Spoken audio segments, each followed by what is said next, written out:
it's being consumed by the meat industry, and leather is just a byproduct. And Ladakh, from a very long time, has been using leather in its traditional garments. We have logor, it's a cape, and the inner lining has leather and the fur, which is actually produced by the locals themselves. After they have the meat, they process the hide by, to remove the fat. They scrub it, and it is used locally, and it has been there in our traditional footwear, which is called pabu. Even the lining there uses leather. So leather has always been a part of the Ladakh culture, and I think in vegetable tanning sector it has a lot of potential here. And that's it. Thank you so much. In many parts of the country. You look at Agra, a major center for leather shoes. As a child, I used to go from Kanpur to Agra because a Bata shoe may be costing 500 rupees, but you go to Agra. Very large number of, I think they are bigger meat eaters than Leh. Today's full day exercise, that among you, who are the ones who are going to now take the next step and move forward? Wonderful participants of this workshop.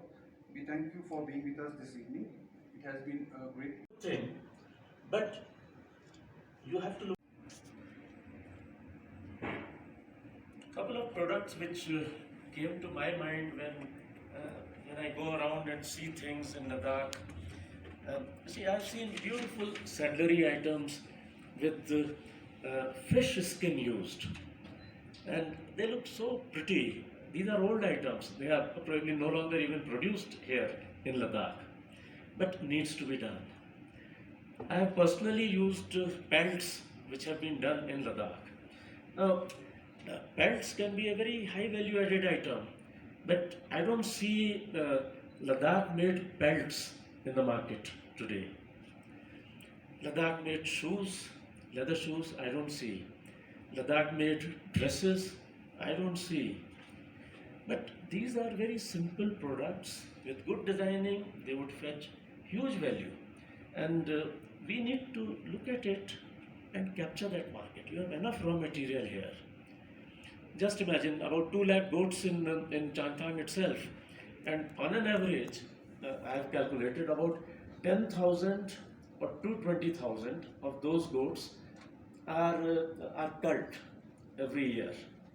That is to keep the balance of nature. I mean, one thing on which you should appreciate the Chanthangi people, that they keep only as many goats as the fodder availability there would support. Because a goat can be a very prolific breeder, but they keep on killing. So about 20,000 goats are killed there. So they come as a meat to Leh. Similarly, Kargil, it imports a lot of goats also. They are culled. They are sold in the market, but then the skin goes back.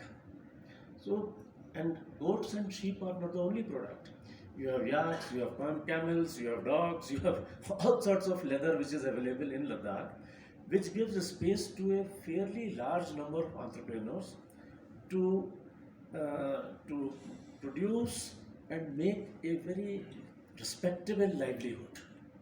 Now, I would emphasize on that word, that doing your own work, becoming self-sufficient, maybe giving employment, there can be no bigger service that you can do to yourself and to the society in Ladakh.